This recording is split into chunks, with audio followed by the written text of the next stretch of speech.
పల్లె సుందర్ రెడ్డి గారు. ధన్యవాదాలు అధ్యక్ష.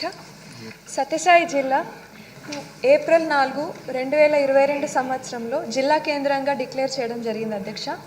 వైసీపీ ప్రభుత్వం కేవలం నామమాత్రానికి మాత్రమే ఇది జిల్లాగా ప్రకటించారు అధ్యక్ష. కనీస మౌలిక సదుపాయాలు అక్కడ క్రియేట్ చేయలేదు అధ్యక్ష. కేవలం ₹1 కూడా ఈ కొత్త జిల్లాకి కేటాయించలేదు అధ్యక్ష. ఇప్పుడున్న ప్రతి ఒక్క గవర్నమెంట్ బిల్డింగ్ కూడా సత్యసాయి బాబా గారి ట్రస్ట్ బిల్డింగ్స్లోనే నడుపుతున్నారు అధ్యక్ష. ఇక్కడ కలెక్టరేట్ కానివ్వండి, జ్యుడిషియరీ బిల్డింగ్స్ కానివ్వండి, లేదంటే డిస్ట్రిక్ట్ పోలీస్ డిపార్ట్మెంట్స్ కానివ్వండి, లేదా 52 ఇంపార్టెంట్ గవర్నమెంట్ డిపార్ట్మెంట్స్కి ఏ రకమైన ఒక గవర్నమెంట్ ఆఫీస్ కూడా లేదు అధ్యక్ష. వీటికి స్థలం సేకరించి బిల్డింగ్లు కట్టించాల్సిందిగా మీ ద్వారా మంత్రి వారిని కోరుతున్నాను అధ్యక్ష. కొత్తగా ఏర్పాడైన జిల్లా కాబట్టి ఇక్కడ ఉన్న ప్రతి గవర్నమెంట్ డిపార్ట్మెంట్, రెవెన్యూ తీసుకోండి, పోలీస్ డిపార్ట్మెంట్ తీసుకోండి, అన్నిట్లోనూ కేవలం 50% కంటే తక్కువ స్టాఫ్ ఉన్నారు అధ్యక్ష. దీంతో వీళ్ళ స్టాఫ్ మీద చాలా ఒత్తిడి ఉంది. అలాగే ప్రజలు కూడా బాగా ఇబ్బంది పడుతున్నారు అధ్యక్ష. ఇక్కడ ఈ స్టాఫ్ని భర్తీ చేసే ఆలోచన ఏమైనా ప్రభుత్వం చేస్తుందా అనేది ఒక ప్రశ్న అధ్యక్ష.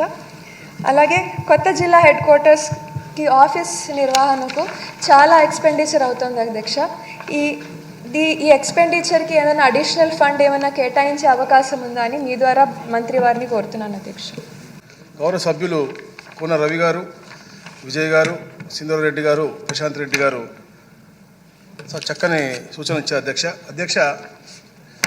రాష్ట్ర విభజన జరిగినప్పుడు అధ్యక్ష 2014 జూన్ 2 అధ్యక్ష 13 జిల్లాలతో ఆంధ్ర రాష్ట్రం ఏర్పడింది అధ్యక్ష.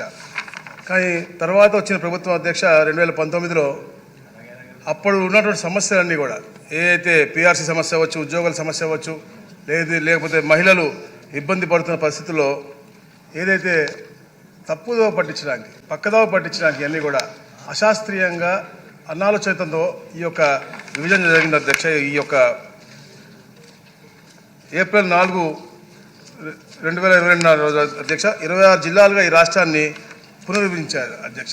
మనం గౌరవ ముఖ్యమంత్రి గారు కూడా, ఎందుకంటే ఆర్థిక పరిస్థితి బాగాలేదు, తప్పకుండా అన్ని సౌకర్యాలు కల్పించే అధికారులు మంచి సౌకర్యాల్లో పనిచేస్తేనే మంచి పరిపాలన, సుపరిపాలన ఇవ్వగలని చెప్పే లక్ష్యంతో P4 మోడల్లో కూడా ముందుకు వస్తా ఉన్నాం అధ్యక్ష. అలాగే అధికారులు అందరూ కూడా అధ్యయనం చేస్తూ ఉన్నారు ఎలాంటి మోడల్ చేస్తే బాగుంటుంది. ఎందుకంటే దశాబ్దాల తర్వాత అయినా కూడా మళ్ళీ ఇలాంటి సైకోలు ఎప్పుడైనా వస్తే అలాంటి పెట్టుబడిదారులకు ఇబ్బందిగా అవ్వకూడదని చెప్పే విధంగా ఎస్క్రో అకౌంట్లో పెడితే బాగుంటుందా, లేదా ఇంకా వేరే విధంగా చేస్తే బాగుంటుందా అనేది కూడా అధ్యయనం చేస్తా ఉన్నాను అధ్యక్ష.